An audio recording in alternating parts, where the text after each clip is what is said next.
নমস্কার সবাইকে, কেমন আছো সবাই? আশা করি সবাই ভালো আছো। পাপিয়া আঁকি নতুন ব্লগ ভিডিওতে স্বাগত।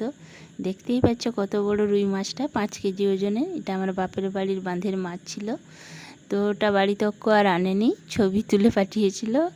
তো আমি তার জন্য পুরো গোটাটা ভিডিও করে তুলতে পারিনি।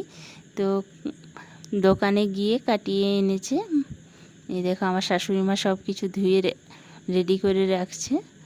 তো এত বড় মাছটা আজকে মাংসের মতন করে রান্না করব। তো এই দেখো মশলাগুলো রেডি করে নিয়েছি। আদা, রসুন, পেঁয়াজ, কাঁচা লঙ্কা, টমেটো সব কিছু গ্রেট করে রেখে রেডি করেছি। আর হবে কুমড়ো আলু দিয়ে ভাজা, পোস্ত দিয়ে, গোটা পোস্ত দিয়ে কুমড়ো আলু ভাজা, ব্যাস আর কিছু হবে না। তো ভাতটা চাপিয়ে দিয়েছি, এবার কুমড়ো আলুটা ভেজে নেব পোস্ত দিয়ে। তারপর মাছ ধোয়া হলে আমি মাছ রান্নাটা করব। তো পোস্তটা নিয়ে এসেছি, দেখো। তো এবার কুমড়োটা আমি ভেজে নিচ্ছি। তেল বসিয়ে দিয়েছি, তেল গরম হওয়ার পরেই দিয়ে দিলাম। এরপর একটু নুন দিয়ে দিলাম, ব্যাস। আর অল্প একটু হলুদ। তারপরে ভালো করে নেড়ে চেড়ে আবার ঢাকা দিয়ে একটু সেদ্ধ হলে আমি গোটা পোস্তটা দিয়ে দেবো। এই দেখো পোস্তটা নিয়ে নিয়েছি। তো আমার কুমড়োটাও রেডি হয়ে গেছে। তো এবারে নামিয়ে দেবো।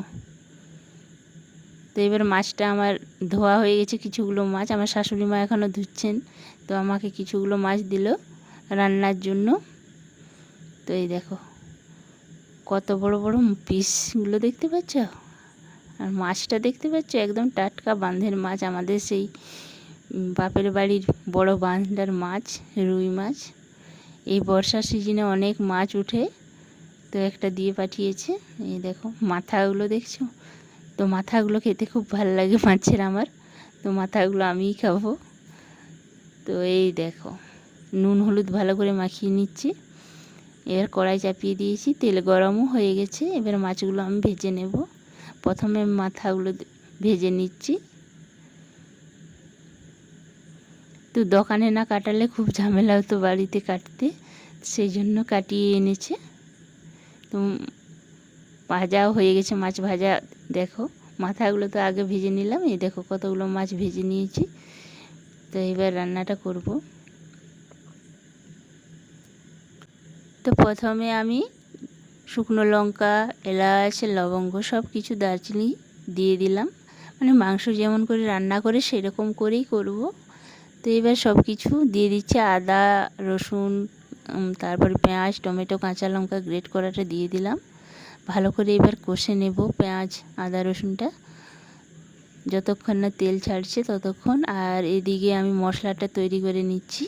হলুদ গুঁড়ো দিলাম, এরপর লঙ্কার গুঁড়ো দিচ্ছি, জিরে গুঁড়ো, ধনে গুঁড়ো দিয়ে দিলাম।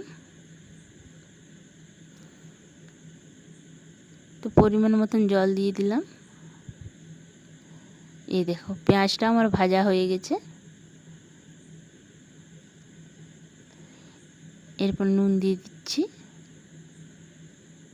মশলাটা একটু ভিজিয়ে রাখলে শিলে বাটা মশলার মতন অনেকটাই স্বাদ আসে, পুরোটা না হলেও তো অনেকটাই স্বাদ আসে।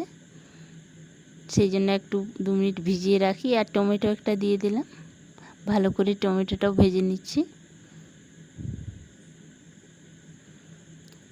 তো এবার মশলাটা দিয়ে দিলাম। এবার মশলাটা দিয়ে ভালো করে আবার কষে নেব। মশলাটা যতক্ষণ না আবার তেল ছাড়ছে ততক্ষণ কষবো।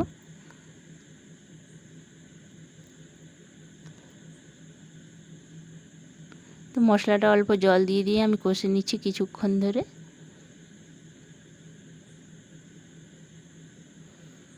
তো মশলা কষানো হয়ে গেছে, দেখতে পাচ্ছ তো তেল ছেড়ে গেছে মশলার থেকে। এরপর আমি জল দিয়ে দেব পরিমাণ মতো।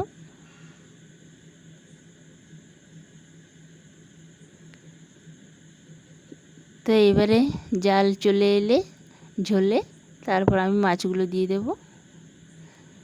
নুন চিনি পরিমাণ স্বাদ মতো দেখে নিলাম, একটু চিনিও দিলাম, তাহলে নুনটা ঠিকঠাক হয়।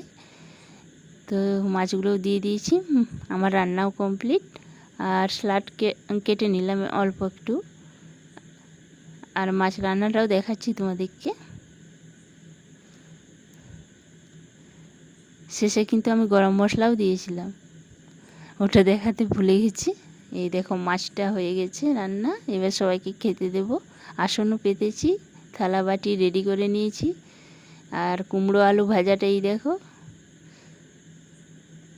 তো সবাই খেতে বসে গেছে, আমার 3 ছেলে খেতে বসে গেছে, আমার বর খেতে বসেছে, আমার শ্বশুরমশাই টেবিলে খেতে বসেছেন, নিচে বসতে পারেন না।